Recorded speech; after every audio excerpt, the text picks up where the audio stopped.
أعوذ بالله من الشيطان الرجيم.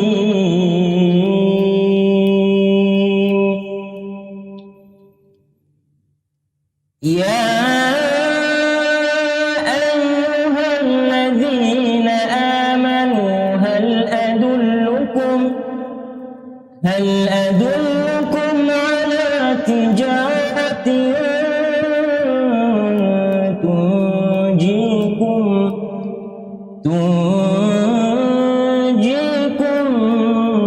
من عذاب أليم.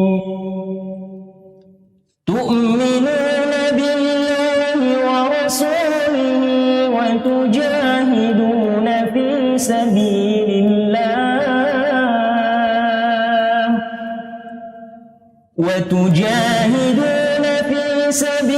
الله بأموالكم وأنفسكم،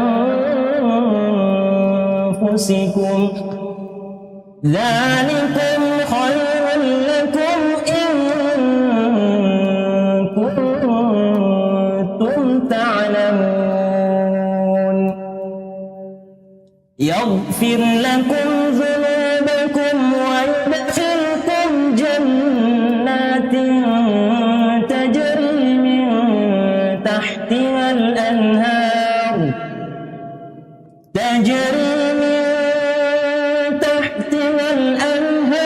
ومساكن طيبة في جنات عدن، ذلك الفوز العظيم.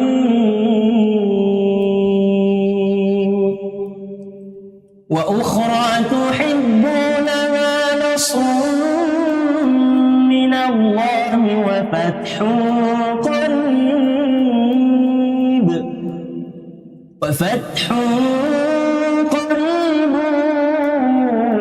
وبشر المؤمنين.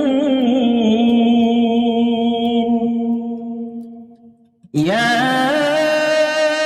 أيها الذين آمنوا كونوا أنصار الله كما قال عيسى بن مريم للحواريين من أنصاري إلى الله؟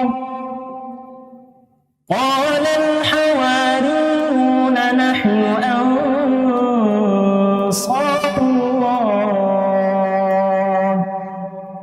فآمنت طائفة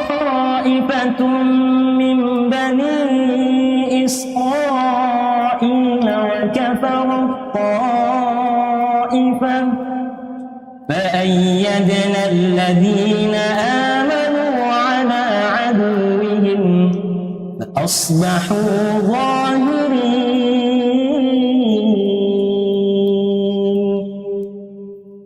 بسم الله الرحمن الرحيم. إنا أنزلناه في ليلة القدر وما أدراك ما ليلة القدر. ليلة القدر خير من 1000 شهر. تنزل الملائكة والروح فيها بإذن ربهم من كل أمر.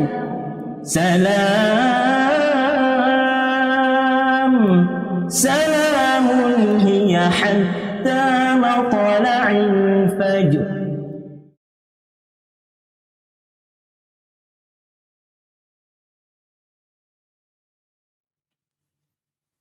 أعوذ بالله من الشيطان الرجيم.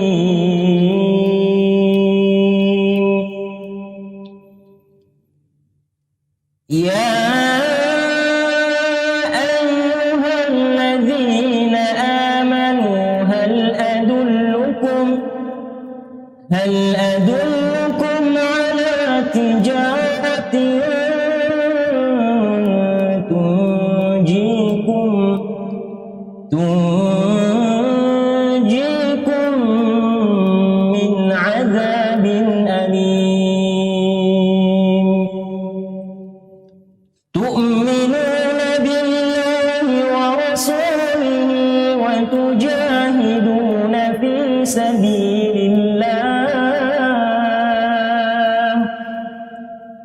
وتجاهدون في سبيل الله بأموالكم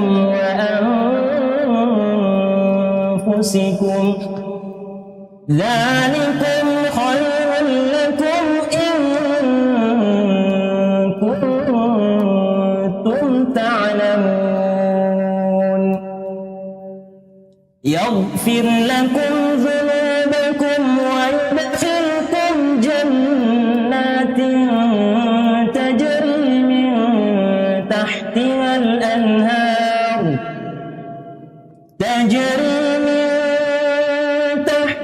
الأنهار ومساكن طيبة في جنات عدن ذلك الفوز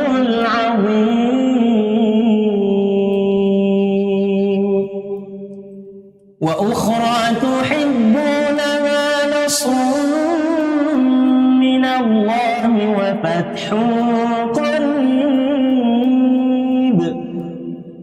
وفتح قريب وبشر المؤمنين يا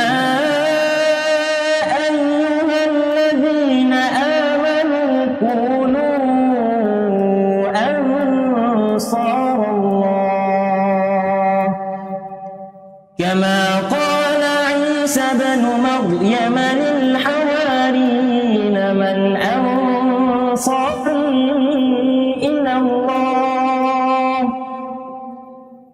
قال الحواريون نحن أنصار الله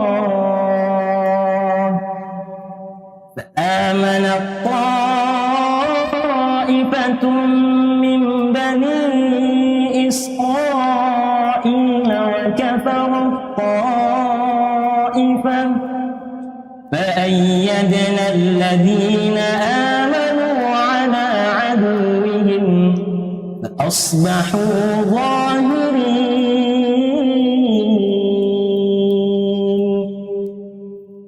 بسم الله الرحمن الرحيم إنا أنزلناه في ليلة القدر وما أدراك ما ليلة القدر ليلة القدر خير من 1000 شهر تنزل الملائكة والروح فيها بإذن ربهم من كل أمر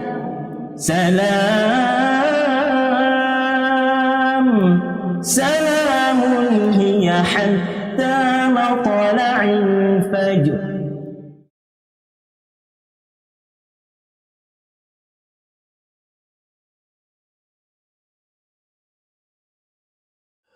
بسم الله الرحمن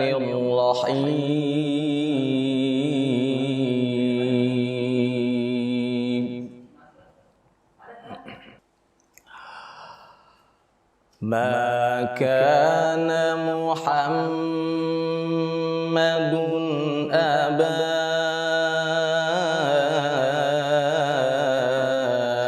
أحد من رجالكم ولكن رسول الله وخاتم النبيين وكان الله بكل شيء عليما يا أيها الذين آمنوا اذكروا الله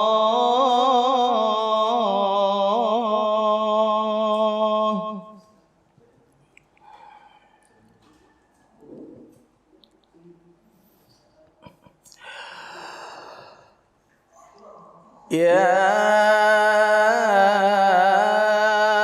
أيها الذين آمنوا اذكروا الله ذكرا كثيرا وسبحوه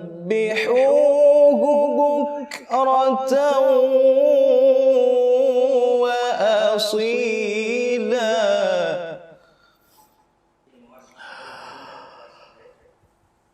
هو الذي يصلي عليكم وملائكته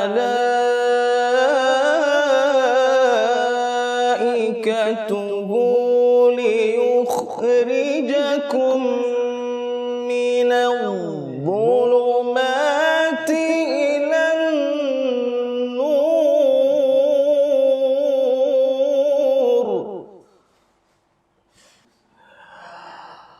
وكان بالمؤمنين رحيما.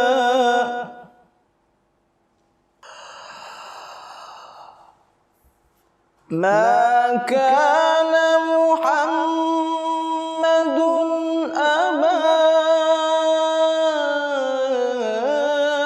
أحد من رجالكم ولكن رسول الله وخاتم النبيين.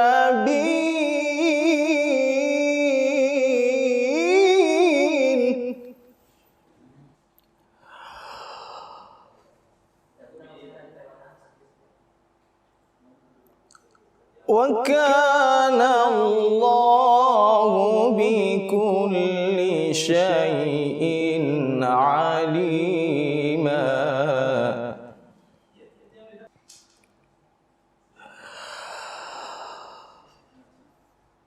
ما كان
إن الحمد لله نحمده ونستعينه ونستغفره ونتوب إليه ونعوذ بالله من شرور أنفسنا ومن سيئات أعمالنا.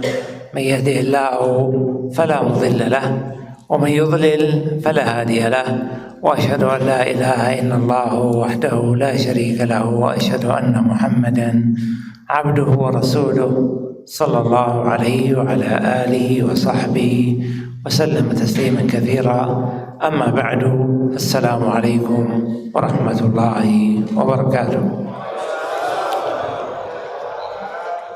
وحياكم الله أيها الإخوة وأيتها الأخوات في هذا المجلس من مجالس العلم والذكر التي قال فيها النبي صلى الله عليه وسلم: ما اجتمع قوم في بيت من بيوت الله يتلون كتاب الله ويتدارسونه إلا نزلت عليهم السكينة وغشيتهم الرحمة وحفتهم الملائكة وذكرهم الله في من عنده. وهذا شرف عظيم لمن حضر هذه المجالس التي هي من خير مجالس الدنيا. Bismillahirrahmanirrahim. Sebagaimana yang kita dengarkan, beliau membuka ini dengan pujian kepada Allah Subhanahu wa taala, memuji Allah Subhanahu wa taala, kemudian bersalawat kepada Nabi sallallahu alaihi wasallam, mengucapkan salam kepada kita semua, dan beliau kemudian melanjutkan dengan memberikan semacam ucapan selamat atas kita semua yang hadir di majelis ini, majelis ilmu, majelis zikir, di mana kita semua ketahui bahwa Rasulullah sallallahu alaihi wasallam dalam hadisnya menyebutkan keutamaan majelis ilmu, majelis zikir, majelis yang saat ini kita sedang berada di dalamnya. Di dalam hadis Rasulullah katakan bahwa tidaklah sekelompok orang itu berkumpul di masjid Allah Subhanahu wa taala kecuali dia mendapatkan beberapa keutamaan yang sering kita dengarkan. Di antaranya adalah Allah Subhanahu wa taala menurunkan rahmatnya, kemudian menurunkan ketenangan di dalam hati-hati kita, dan juga malaikat pun turun hadir dalam kegiatan kita di malam hari ini, serta Allah Subhanahu wa taala menyebutkan nama-nama orang yang hadir di sini di hadapan penduduk langit. Dan tentu saja apa yang disebutkan oleh Rasulullah ini merupakan kemuliaan yang sangat besar, maka satu kebanggaan bagi kita bisa hadir di tempat ini. ومعنا إن شاء الله في هذه الجلسة وقفات سريعة مع وصايا لقمان لابنه. Dan di kesempatan ini kata beliau, kita ingin menjelaskan atau memberikan pencerahan terkait dengan wasiat Luqmanul Hakim dalam ayat yang kita sering baca. يقول الله سبحانه وتعالى: ولقد آتينا لقمان الحكمة أن اشكر لله.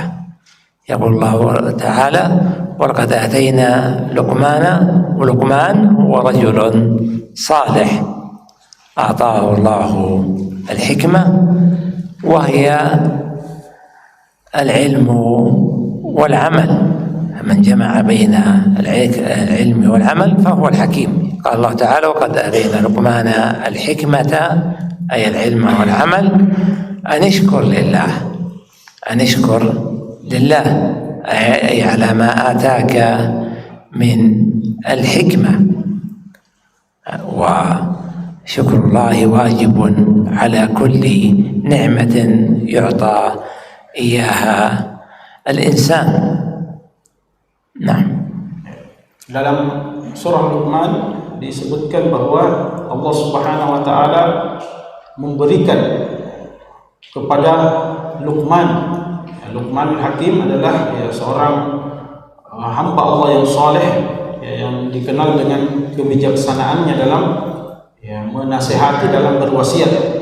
Kata beliau bahwa kata Allah Subhanahu wa taala, sungguh saya telah memberikan kepada kalian, memberikan kepada kamu hikmah. Al-hikmah dalam tafsir para ulama dikatakan, dimaknai dengan al-ilmu wal amal, ilmu dan pengamalan. Jadi bukan cuma sekedar ilmu saja, tapi juga pengamalan. Dan Allah Subhanahu wa taala memberikan kepada Luqman Al-Hakim berupa pengamalan, dan berupa ilmu dari Allah Subhanahu wa taala, dan juga taufik untuk mengamalkan ilmu tersebut, dan juga ansyukur lillah, untuk senantiasa bersyukur kepada Allah Subhanahu wa taala. Dan kita ketahui bahwa bersyukur atas setiap apa yang Allah berikan kepada kita adalah wajib. Ini yang beliau sampaikan.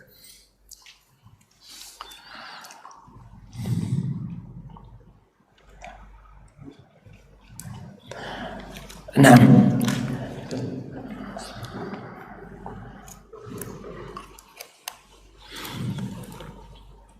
قال الله سبحانه وتعالى: ولقد آتينا لقمان الحكمة أن يشكر لله ومن يشكر فإنما يشكر لنفسه ومن يشكر فإنما يشكر لنفسه. يجب على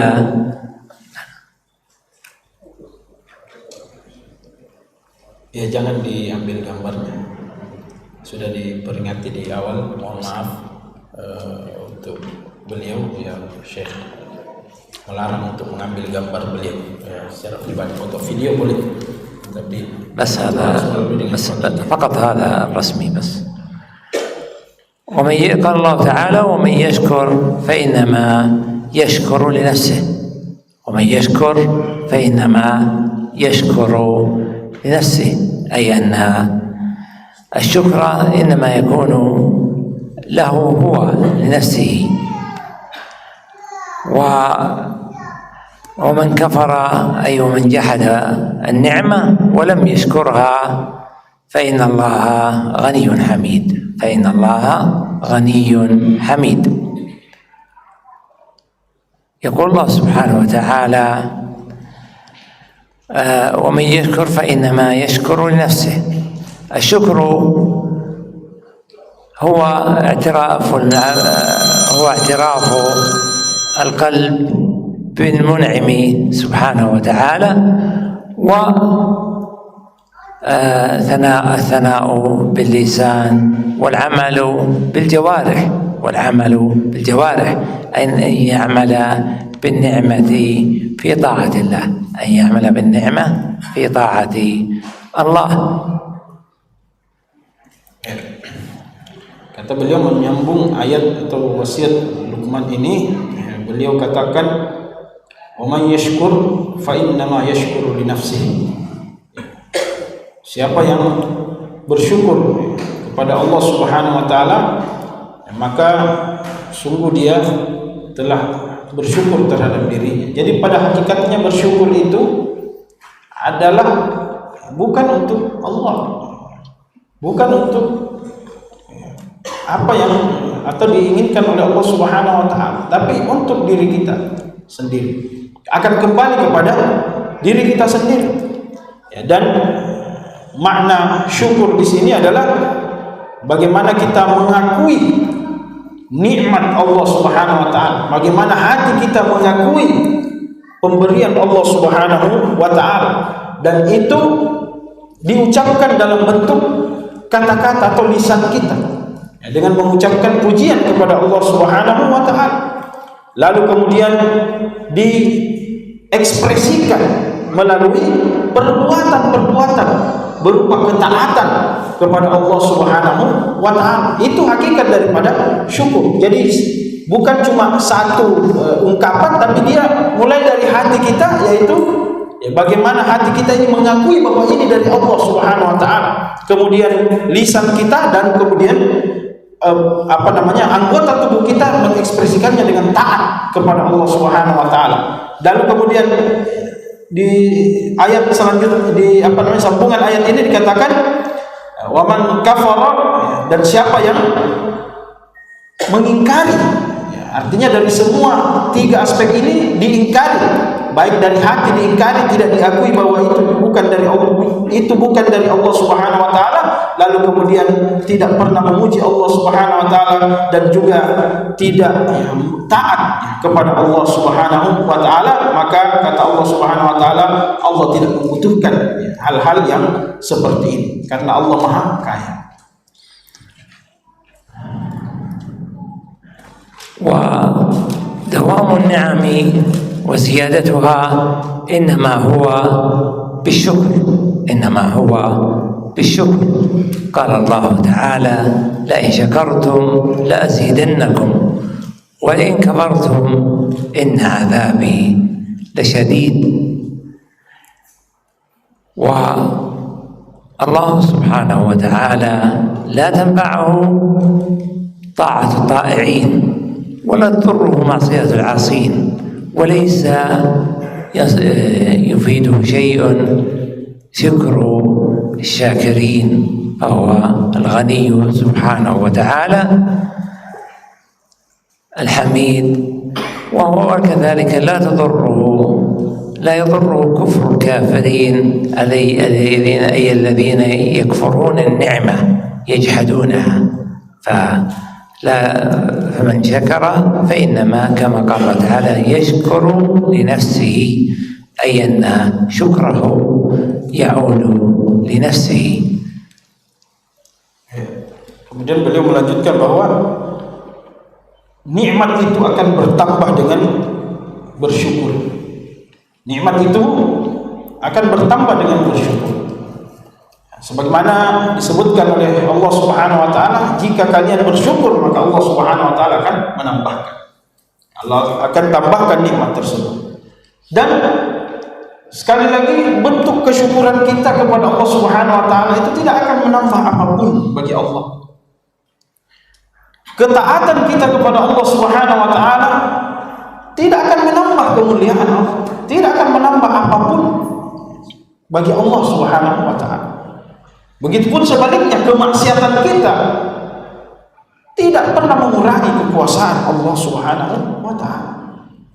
Jadi semua bentuk yang disebutkan tadi itu pada hakikatnya hanya kembali kepada kita. Begitupun orang-orang yang mengatakan ini adalah usaha saya, ini adalah nikmat, semua nikmat ini adalah dari saya, dan dia mengingkari bahwa Allah tidak pernah memberikan apa-apa kepada saya, itu tidak akan menjadi mudarat bagi Allah Subhanahu wa taala. Tidak akan mengurangi sedikit pun apa yang menjadi kekuasaan Allah Subhanahu wa taala. ثم قال سبحانه وتعالى: وإذ قال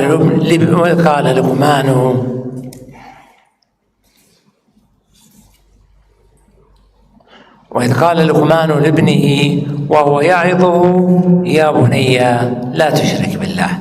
هذه أولى الوصايا.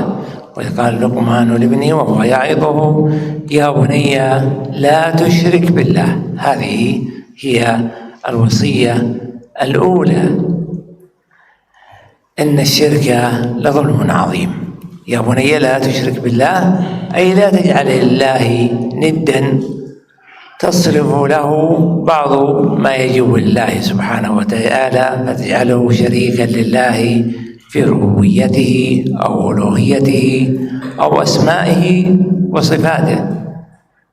ثم بين سبب نهي عن الشرك، قال: إن الشرك لظلم عظيم. إن الشرك لظلم عظيم، أي ظلم للنفس، لأن الشرك يوجب على العبد الخلود في النار، يوجب على العبد الخلود في النار، وهذا أعظم الظلم للنفس.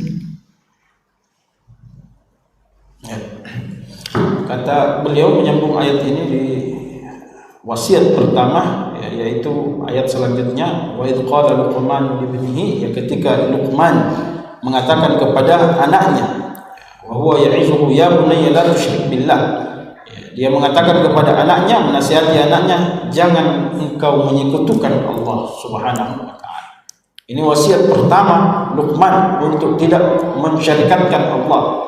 Dan makna tidak mensyarikatkan adalah tidak mendatangkan saingan bagi Allah Subhanahu wa taala dalam sesembah, dalam hal uluhiyah, yaitu perbuatan Allah Subhanahu wa taala, dan kemudian rububiyah, hak Allah Subhanahu wa taala dari makhluk, dan juga asma wa sifatnya, di mana di situ Allah Subhanahu wa taala adalah satu-satunya yang memiliki dan mempunyai nama dan sifat-sifat yang telah Allah Subhanahu wa taala sebutkan. Dan dijelaskan juga kenapa sampai kesyirikan ini dilarang. Dalam ayat dikatakan innasyirka la zulmun azim, karena kesyirikan ini zulmun azim.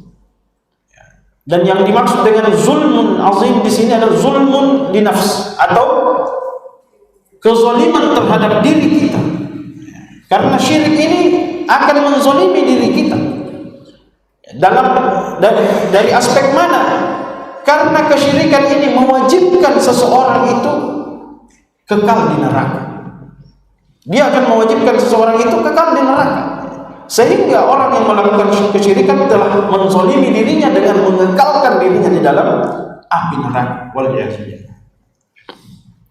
ثم قال تعالى: ووصينا الإنسان بوالديه حملته أمه وهنا على وهن وفصاله في عامين أن اشكر لي ولوالديك إلي المصير. قال الله تعالى: وصينا الإنسان بوالديه حملته أمه وهنا على وهن، أي ضعفا على ضعف، وفصاله أي فطامه في عامين أن اشكر لي ولوالديك، أي اشكر لي، اشكر لي على ما أنعمت به عليك، واشكر لوالديك، واشكر لوالديك على ما تعب عليك في أمك في إنجابك وإرضاعك، ووالدك في رعايتك والنفقة عليك. ثم قال تعالى: إلي المصير، أي إلي مصيركم جميعا فأجازيكم بأعمالكم. Kemudian wasiat selanjutnya dikatakan bahwa Allah Subhanahu wa taala mengatakan wa wassaynal insana biwalidayhi, dan kami wasiatkan kepada manusia untuk kepada kedua orang tuanya, di mana ibunya mengandung dia, ibunya hamil membawa dia wahnan ala wahnan, dalam keadaan lemah di atas kelemahan, lemah yang bertubi-tubi, kelemahan yang berkali-kali.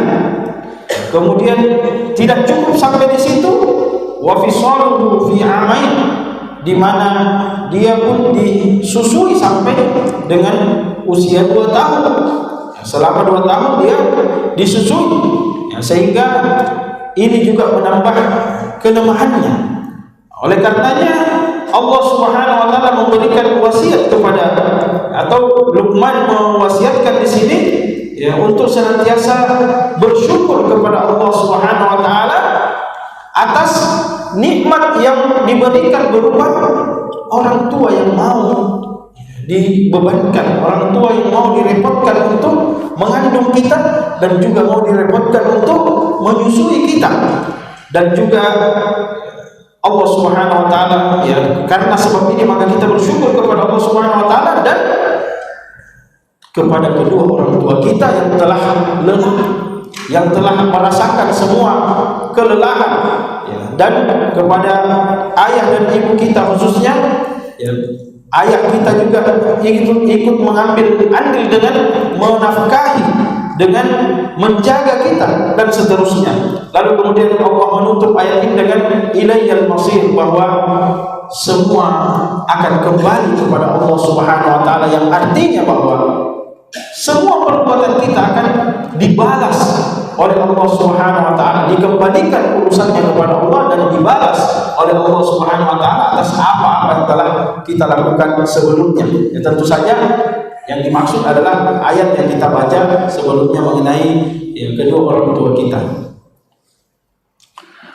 ففي هذه الآية بيان عظم حق الوالدين، بيان عظم حق الوالدين، وأن الله سبحانه وتعالى قرن بين الأمر بشكرهما وشكره، فقال تعالى: نشكر لي ولوالديك. ولعظم حق الوالدين فإن الله سبحانه وتعالى قد قرن بين حقه وحق الوالدين في عدة آيات. قال تعالى: وقضى ربك ألا تعبدوا إلا إياه وبالوالدين إحسانا. وقال تعالى: واعبدوا الله ولا تشركوا به شيئا وبالوالدين إحسانا. وهذا يدل على حرم حق الوالدين. نعم. Kemudian ayat ini juga menunjukkan bagaimana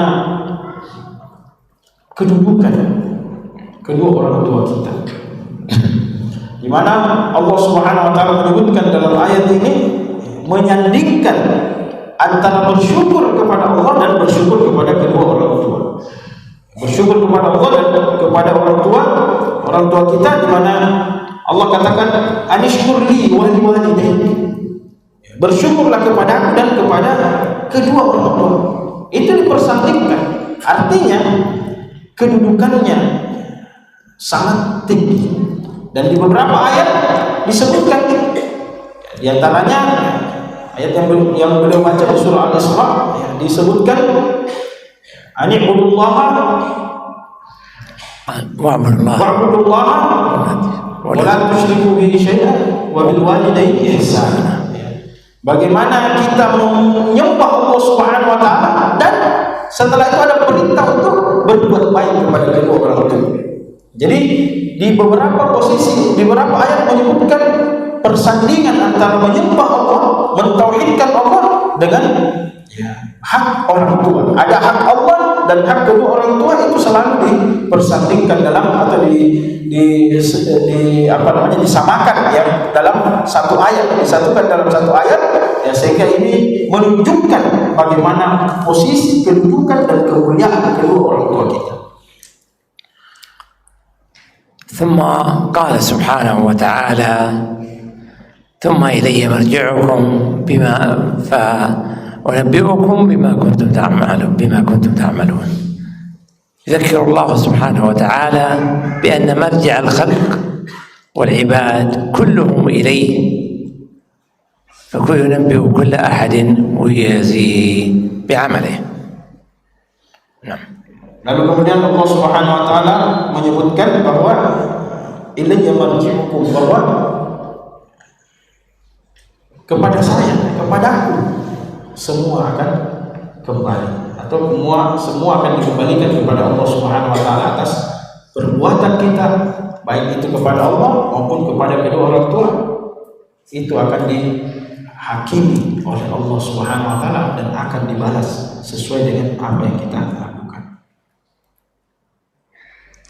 ثم قال لقمان في وصيته الثالثة: يا بني إنها إن تكن مثقال حبة من خردل فتكن في صخرة أو في الأرض يأتي بها الله إن الله لطيف خبير. يقول لقمان يا بني، مخاطب ابنه: يا بني إنها إن تكن مثقال حبة من خردل، يعني أنت إذا كان العمل وزن مثقال حبة من خردل، وحبة الخردل صغيرة جدا لا تكاد ترى، فتكن في صخرة أو في السماوات أو في الأرض يأتي بها الله. يعني أنه سبحانه وتعالى لا يخفى عليه شيء ولا يغيب عنه شيء. ولهذا قال بعد ذلك: إن الله لطيف خبير. لطيف أي عليم بدقائق الأمور، خبير عليم ببواطن الأمور. وهذا موعظة لابنه، أي أنه لا يغيب عن الله شيء وإن كان عملا صغيرا متناهيا في الصغر. Kemudian wasiat selanjutnya dari Luqman, dia mengatakan bahwa wahai anakku, sesungguhnya jika kamu melakukan itu adalah biji yang sangat kecil, sekecil apapun itu, dan dia mau diletakkan di balik batu ataupun diterbangkan ke langit atau di permukaan semua diperlihatkan secara terang-terangan, maka Allah Subhanahu wa taala akan datangkan. Tidak ada yang luput dari Allah Subhanahu wa taala. Semua akan didatangkan oleh Allah, apapun yang kita lakukan, sekecil apapun itu. Dan kalau dia disembunyikan di tempat apapun kita sembunyikan, dan kalaupun kita perlihatkan, apalagi yang diperlihatkan secara terang-terangan, maka Allah Subhanahu wa taala akan datang dengan perbuatan-perbuatan kita tersebut. Dan innallaha latifun khabir, ini menunjukkan bahwa Allah Subhanahu wa taala dalam melihat amalan-amalan kita itu tidak luput darinya, meskipun itu dari tidak luput dari pengetahuannya, meskipun itu mungkin kita sembunyikan serapat-rapatnya. ثم قال في وصيته الأخرى: يا بني أقم الصلاة، يا بني أقم الصلاة، أي أد الصلاة وحافظ عليها تامة.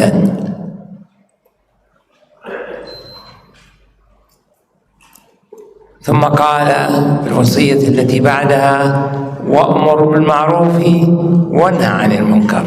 وأمر بالمعروف وهو كل ما دل الشرع على حسنه ودل العرف كذلك على حسنه، وانهى عن المنكر وهو كل ما دل الشرع على قبحه وكذلك تعارف الناس على قبحه وسوءه. Kemudian wasiat selanjutnya dari Luqman adalah menjaga sholat kita, menjaga sholat 5 waktu kita tentu saja. Dan ini ta'ala. Kemudian bil ma'ruf, untuk mengajak orang, memerintahkan orang kepada kebaikan, semua jenis kebaikan dengan segala bentuk hukumnya, semua jenis kebaikan yang ada dalam syariat kita ataupun apa yang kita kenal baik di sekitar kita, tentu selama tidak menyelisih syariat kita. Kemudian wanha 'anil munkar, dan cegahlah manusia dari kemungkaran, segala bentuk keburukan-keburukan apapun itu bentuknya, termasuk keburukan-keburukan yang kita kenali di lingkungan kita. Tentu saja selama itu bukan sesuatu yang bernilai ibadah namun dinilai buruk oleh sebagian orang. Ini pesan yang juga tidak luput Luqmanul Hakim untuk menasihati anaknya, itu tentang sholat dan amar ma'ruf nahi munkar.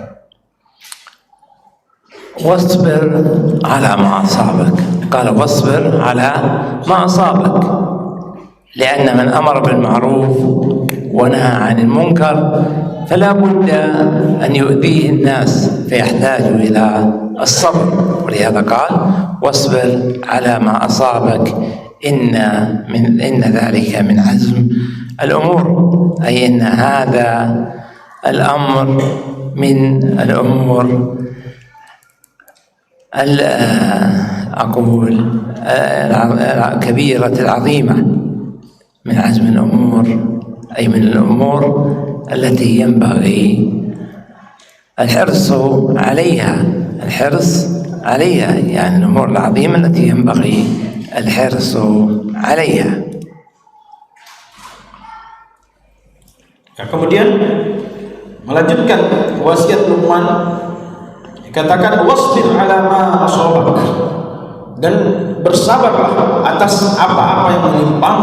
Dan ini berhubungan dengan lafaz atau kalimat sebelumnya, yaitu dalam amar ma'ruf nahi munkar. Tidak bisa dipungkiri, kata beliau, amar ma'ruf nahi munkar itu akan melukai sebagian orang atau membuat orang tersinggung, karena merupakan kebiasaan. Dia terbiasa melakukan keburukan, kita cegah. Terbiasa tidak melakukan sebuah kewajiban, kita perintahkan dia. sehingga dia akan merasa tersinggung dan mungkin akan melakukan upaya-upaya untuk melawan. Maka Allah katakan wasbir, bersabar menghadapi apa yang akan menimpa kalian, khususnya dalam rangka amar ma'ruf nahi munkar ini. Dan dikatakan Allah Subhanahu wa taala menutup inna dzalika min azmil umur, bahwa persoalan ini, persoalan yang disebutkan sebelumnya tadi adalah persoalan yang sangat besar, sangat penting. Maka harus kita memiliki keseriusan dalam mewujudkan, dalam mengamalkan, bukan disepelekan. Apalagi Allah sudah menyebutkan sendiri azmil umur, dia adalah urusan yang penting, urusan yang besar, sehingga tidak boleh ditinggalkan. ثم قال ولا تصعر، الوصية التي بعد هذا ولا تصعر خدك للناس، أي لا تمل بوجهك تكبرا وترفعا على الناس. والكبر من كبائر الذنوب. Jadi dilanjutkan bahwa Allah katakan wala tusaghir khaddaka, ini wasiat Luqman selanjutnya, wala tusaghir khaddaka linnas, ya, jangan kamu hadapi manusia dengan wajah yang memalingkan wajah. Ketika berhadapan dengan manusia kita lempar muka kita dengan niat sombong, takabur, menyombongkan diri, mengangkat diri kita seakan-akan manusia ini manusia lain ini di bawah derajatnya daripada kita. Maka jangan melakukan hal tersebut. Dan takabur kata beliau adalah dosa besar. Dia adalah dosa yang sangat besar. ثم قال في وصيته التي بعدها هذا ولا تمشي في الأرض مرحا. ولا تمشي في الأرض مرحا، أي تمشي في الأرض وأنت مرح من الكبر. ولا تمشي في الأرض مرحا إن الله لا يحب كل مختال فخور. إن الله لا يحب كل مختال في مشيته فخور بنفسه. Kemudian dipertegas lagi, Allah mempertegas lagi melalui sambungan ayat ini, wala tamshi fil ardi marha. Janganlah kalian berjalan di atas bumi ini dengan gaya jalan yang menyombongkan diri di hadapan manusia, seakan-akan merendahkan manusia yang lain. Ini adalah merupakan hal yang tercela. Innallaha la yuhibbu kulla mukhtalin fakhur. Dan Allah mengatakan Allah tidak menyukai orang-orang yang senantiasa menyombongkan dirinya, membangga-banggakan dirinya, membangga-banggakan apa yang dimilikinya. Sehingga ini menjadi wasiat penting bagi anak dari Luqman kepada anak. ثم قال له بعد ذلك في وصيته قبل الأخيرة واقصد في مشيك. واقصد في مشيك أي توسط في مشيك، فلا تسرع ولا تبطئ من غير حاجة، وإنما امشي وسطا بين ذلك. Kemudian di wasiat selanjutnya Luqman mengatakan waqsid fi mashyika, dan ketika kalian berjalan maka berjalanlah dengan jalan yang biasa, jalan yang tenang, bukan terlalu cepat seakan-akan tidak peduli dengan orang lain, dan juga bukan juga terlalu lambat, sehingga dinasihati untuk berjalan dengan langkah yang biasa saja. وقال في الوصية الأخيرة واغضض من صوتك، أي اخفض من صوتك، فلا ترفع صوتك إلا لحاجة. فلا ترفع صوتك إلا لحاجة. إن أنكر الأصوات لصوت الحمير.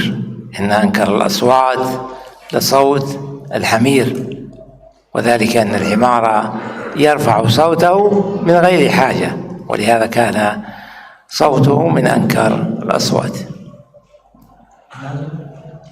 نكمل الآن بعد ذلك بقي هذه الأخيرة. نعم.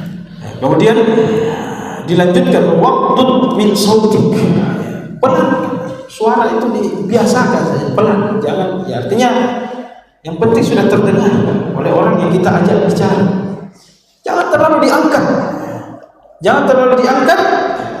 apalagi diangkat dalam keadaan dengan niat yang tidak baik, diangkat untuk membentak, diangkat untuk menghardik manusia, merendahkan. Ini juga masuk dalam kategori kesombongan tadi. Dan Allah katakan inna ankaral aswati lasautul hamir, karena suara yang keras, kecuali ada kebutuhan di dalam, ada hajat yang kita butuh untuk mengangkat karena tidak didengar dia, atau ada hal yang lain, memanggil orang yang jauh, ini tentu tidak dimaksudkan dalam ayat ini. Tapi kata Allah Subhanahu wa taala inna ankaral aswati lasautul hamir, karena suara yang terlalu keras itu tanpa kebutuhan, maka itu seperti suara keledai. Ya, suara keledai itu kata beliau, dia itu selalu berteriak meskipun tidak penting sebenarnya, tidak butuh berteriak, tapi dia selalu berbicara dengan berteriakan dan keras. Maka itulah suaranya tidak disukai. Maka kita manusia jangan sampai memiliki adab yang seperti keledai.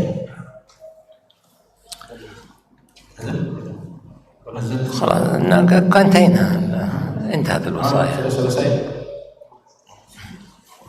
فهذه هي وصايا لقمان لابنه، وهي وصايا جامعة، وينبغي للوالد أن يعظ أولاده فيرغبهم ويرهبهم وينصحهم ويدلهم على كل ما فيه خير لهم في الدنيا والآخرة، كما فعل لقمان بابنه وهو الحكيم الذي أوتي العلم والعمل. Demikianlah yang kata beliau wasiat Luqman pada anaknya. Apa yang kita dengarkan dari tadi ini adalah bekal bagi kita kepada seluruh orang tua untuk senantiasa mengingatkan anak kita dalam perkara-perkara yang kita sebutkan tadi.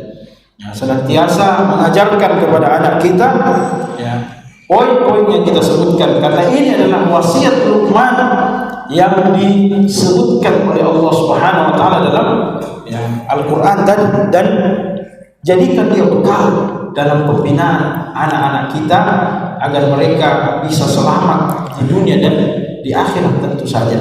Sehingga ini pun menjadi pengawal mereka dalam kehidupan sehari-hari mereka. هذا وأسأل الله سبحانه وتعالى بأسمائه الحسنى وصفاته العلى أن يرزقنا وإياكم العلم النافع والعمل الصالح، وأن يجعلنا هداة مهتدين غير ضالين ولا مضلين، وأن يجمعنا دوما على الخير، ويجمعنا في الآخرة في جنات النعيم في الفردوس الأعلى. وصلى الله وسلم على نبينا محمد وعلى آله وصحبه أجمعين، والسلام عليكم ورحمة الله وبركاته، وجزاكم الله خيرا. Demikianlah apa yang beliau sampaikan, dan beliau menutup dengan doa yang cukup panjang. Di antaranya semoga ilmu yang kita dapatkan di sini bermanfaat, dan kita juga diberi taufik untuk mengamalkan apa yang kita dengarkan, dan juga insyaallah semoga Allah mempertemukan kita di dunia dan juga di akhirat di surga Allah Subhanahu wa taala insyaallah. Subhanakallahumma wa bihamdik, asyhadu an la ilaha illa anta, astaghfiruka wa atubu ilaik. Wassalamu alaikum warahmatullahi wabarakatuh. جزاك الله خير. Allah jazakallahu khairan.